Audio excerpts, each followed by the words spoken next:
Allah raises the Imam al-Mahdi. We'll have a lecture on this subject, inshallah. At that time, the son of Mary comes down. The return of Nabi Isa alayhi salam, and if you don't have this flyer, please let me know so you can get a copy before you leave. This lecture is going to be on March 21st at the San Fernando Technical Institute, half past 10 in the morning. An Islamic view of the return of Jesus alayhi salatu wasalam. Try to bring a Christian friend. You surely have Christian friends. This lecture is not going to offend any Christian. Rather, the heart of the Christian will feel good when he listens to this lecture. So do please try to come and bring a Christian friend with you. Nabi Isa alayhi salam returns and kills Dajjal. We said one of the most amazing discoveries of all, the most important of all discoveries, is this: that we are now located at this moment in time, in the lifespan of Dajjal.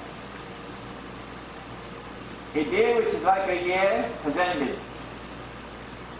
We know that because we said that the island in the hadith of Tema, you got that hadith in your handout. That island is Britain. And during that time, Britain became the ruling state in the world. He whose objective is eventually to rule the world, in stage one he creates one ruling state. And then we said in 1914 you had the First World War, and in that First World War Britain had to relinquish the status of ruling state to another state. The United States of America replaced Britain as the ruling state in the world. And so we said that the Dajjal has moved from a day which is like a year to a day which is like a month, when the United States of America is now the ruling state in the world. And we said that we are now located at that moment in time when a day which is like a month is coming to an end, and a day which is like a week is about to commence. Some of us will live to see it. Yes. Israel will wage a big war which will realize a dramatic territorial expansion of the state. We dealt with this subject, I believe, in my lecture on Jerusalem and the Quran. And when Israel wages that big war and the state expands so dramatically, and paper money disappears, and electronic money takes over the time, and the U.S. economy collapses, the United States of America will no longer be the ruling state in the world. Israel will replace it as the ruling state in the world. My estimate, and of course I can be wrong, is that within the next 5 to 10 years this will happen. We are now located at that moment in time when the day which is like a month is coming to an end, and the day which is like a week is about to commence. When Israel becomes the ruling state in the world, as yet Dajjal is not born into the world. He's still in a day which is like a week, which is not a day like our day, therefore not our dimension of time, so we can't see it. But this will be the shortest of the three. At the end of this period of time, now Dajjal will be born into the world in a day which will be like our day. And then, when that happens, we do not know how long is this span of time, the rest of his days, like your days. It is during this period of time that Nabi Isa alayhi salam returns and kills him. And so clearly, we are now located at a moment in time when the mission of Dajjal is nearing completion. And therefore, the attack of Dajjal is growing fiercer and fiercer. And Allah's Messenger has warned us that the most dangerous element of that attack is that appearance and reality will be opposite to each other. If judgment is based on external appearance, you'll be deceived. You go swallow a 6 for a 9 and you lose your faith. Now then, does Sura Kehf of the Quran explain the subject to us? This being the most dangerous part of the Dajjal's attack. Yes, it does.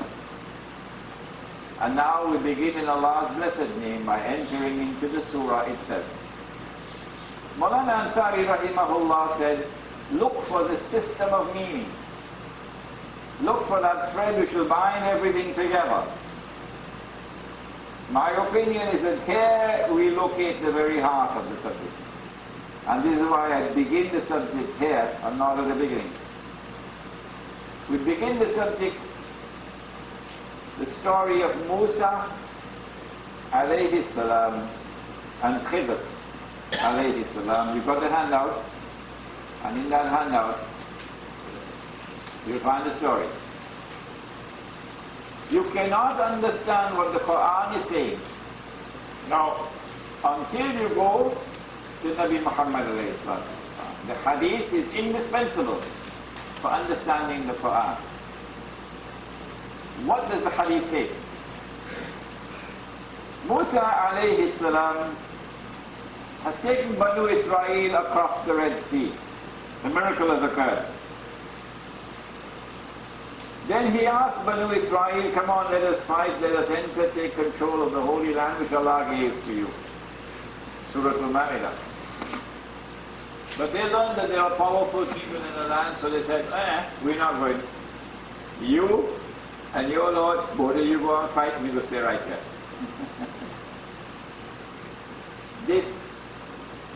This act of arrogance, of blasphemy, provoked a response from Allah subhanahu wa ta'ala. He banned their entry into the Holy Land for how long? 40 years. It is while they were in that period of 40 years, they are wandering in Sinai. Watini, Wazaituni, Waturi Sinin. Sinin, Sinai. Sinin, Sinai. While they were wandering in Sinai, and the Messenger of Allah is with them, they have something called a mobile masjid. You never saw a mobile masjid. A mobile masjid is a masjid you can pull up and put on your back and move around a tent. A mobile masjid. So they'll stop and camp, and then they will put up the masjid. The Bible refers to it by the name tabernacle. Is that how it's pronounced? Tabernacle. Tabernacle. And then Musa alayhi salam would teach khutbah, the talk. So he gave a khutbah. And one of Banu Israel came to him and said to him, Musa alayhi salam, what a fine khutbah. You must be the most learned man in the world. From the time you hear that, the first thing you must do is praise be to Allah. Praise is due to Allah. فوق كل ذي علم عليم, above every learned man is he who is most learned. That's the first response you must make. When a people are secularized, then this disappears. Allah has nothing to do with knowledge anymore. Allah has nothing to do with the political system anymore. Allah has nothing to do with the economy anymore.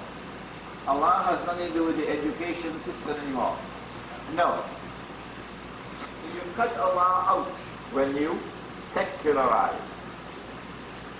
Musa alayhi salam replied and he says, yes I am. Without recognizing Allah. And so Musa, the prophet of Allah, is temporarily internally blind. The minute you secularize, you are punished with internal blindness. Then Allah said to him, no Musa, you are not the most learned. There is a servant of mine more learned than you are. So Musa alayhi salam said, I want to meet him. So Allah subhanahu wa ta'ala said, take a basket, put a fish in the basket. Now, this is part of the subject I can't handle. This is beyond me. Fish. What is the symbolic meaning and significance of the fish in spiritual language? This is beyond me. You have to go to someone higher, more learned than I am. I'm not going to dabble in this because it's beyond me. Take a fish and put it in a basket and go and travel in search of him. When the fish jump out of the basket, that's where you will meet the man more learned than you are. But this is certainly something humiliating. Eh? I mean, just a moment ago I said I'm the most learned man in the world, and now I had to put a fish in a basket. And I had to wait till the fish jump out the basket to be the most learned man in the world. And I have a PhD from UWI. So he took a young man with him, a servant, and the two of them went with the fish in the basket. And this is where the story commences in Sura Kehf of the Quran. إِذْ قَالَ مُوسَى لِفَتَاهُ, and Musa alayhi salam said to his servant, and the commentators say that this servant is Joshua, who eventually will take Banu Israel into the Holy Land after Musa alayhi salam dies in Sinai. لا أبرح حتى أبلغ مجمع البحرين أو أمضي حقبة. I am not going to rest. Now this is certainly a commendable thing.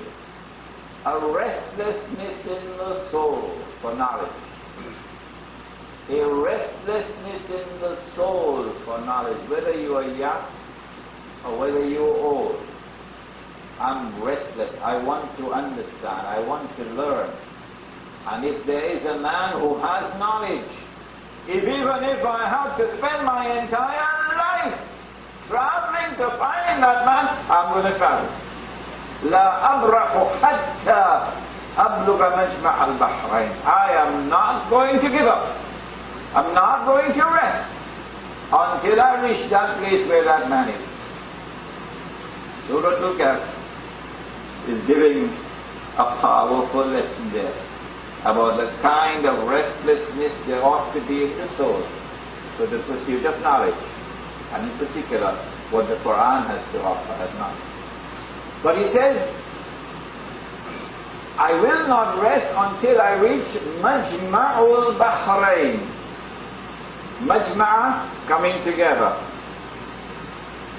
Bahrain, Bahr is one, Bahrain means two seas or two oceans. I will not rest until I come to the place where the two oceans meet. أو أمضي حقبة. The commentators of the Quran largely went on excursions to see which are the two oceans